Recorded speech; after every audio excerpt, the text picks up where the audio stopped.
Someone can totally influence your decisions without ever threatening you. They don't have to yell, they don't have to lie, they don't even have to actually tell you what to do. In fact, sometimes the absolute most effective form of control is making you believe the decision was entirely your own. And here is the truly disturbing part. You've likely experienced this invisible manipulation without ever realizing what was happening in the moment.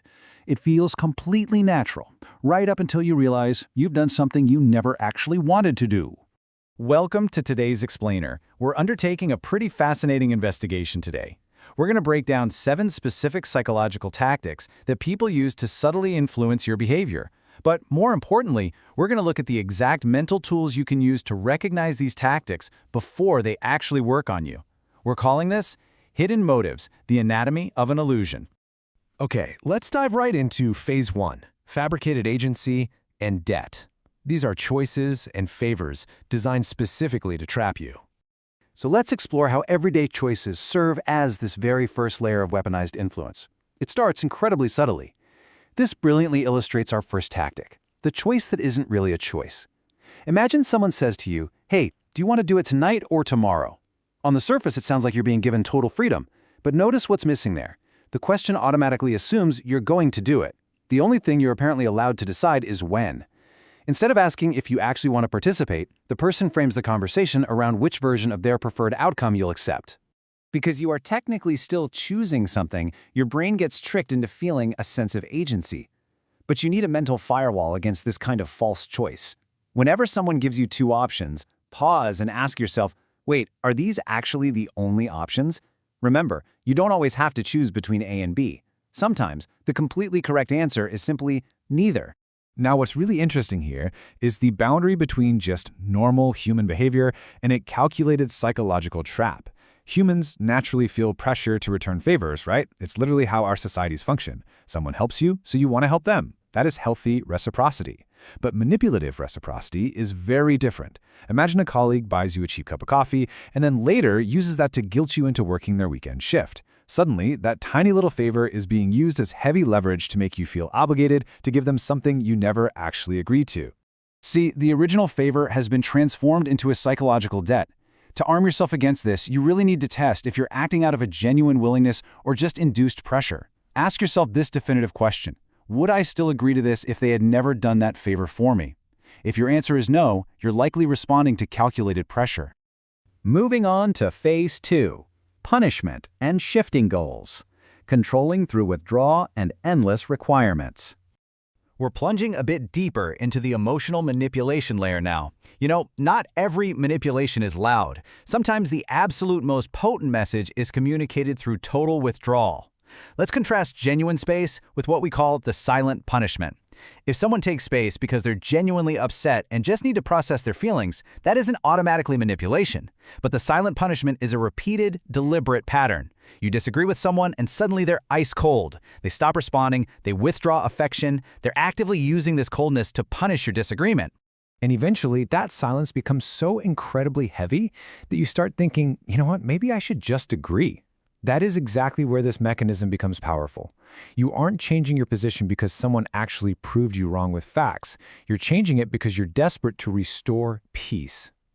To defend yourself, don't automatically reward the pattern. Ask yourself, am I changing my decision because I've actually changed my mind, or simply because I want this punishment to stop? Let's see how this builds with a tactic called moving the goalposts. This one is incredibly difficult to notice while you're actually caught in it. Visually mapping this out, you can see exactly how it works. Step 1, they say, hey, if you just explain yourself, I'll understand. So you explain.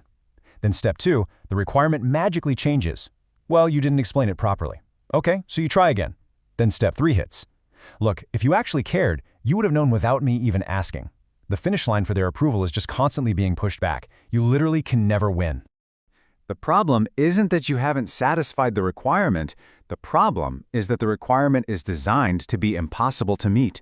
It's a trap meant to make you think, if I just try a little bit harder, I'll finally get their approval. Your absolute best defense here is recognizing this endless loop. Define the original requirement clearly in your own mind. If the other person keeps moving the finish line, just refuse to play.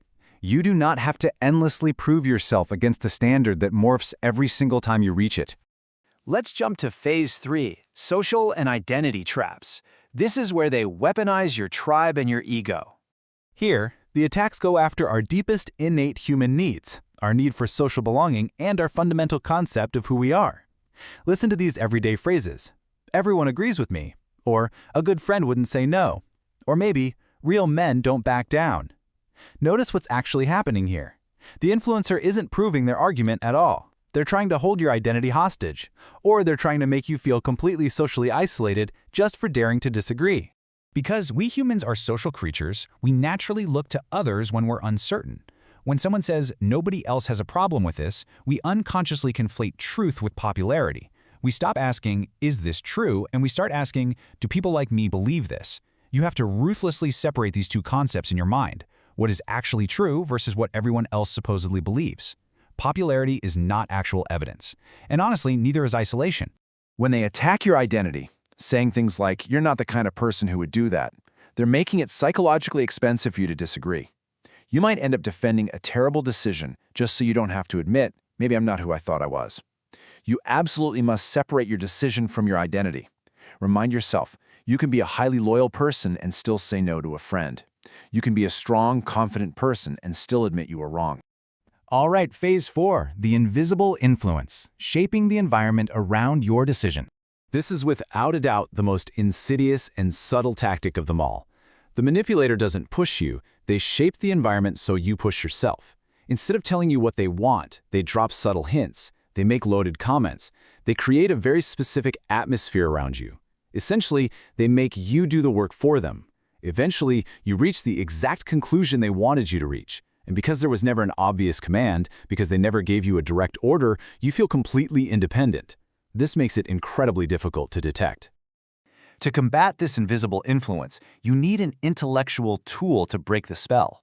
You have to pause, step entirely outside the moment, and evaluate the engineered outcome. Ask yourself, what outcome does this person actually want? And then ask, would I have made this exact same decision if they weren't involved in my life at all? That simple pause can completely shatter the illusion and change your entire perspective. And finally, phase 5, recognizing the pattern, the anatomy of an illusion revealed. Now, the goal of this explainer isn't to have you walk away paranoid. Not every awkward conversation is deliberate psychological warfare. The real superpower here is pattern recognition. Bringing all these disparate signs together, we can see the complete picture. One strange behavior from a friend or colleague? That means very little. But when you repeatedly see a cycle of induced pressure, manufactured guilt, constantly changing standards, threats of social isolation, cold punishment for disagreement, and carefully engineered false choices, you need to stop looking at individual incidents. True manipulation is found in these repeated patterns. So, the absolutely crucial point is this. The most difficult manipulation to recognize isn't the kind that feels like overt, aggressive control. It's the kind that feels exactly like your own decision.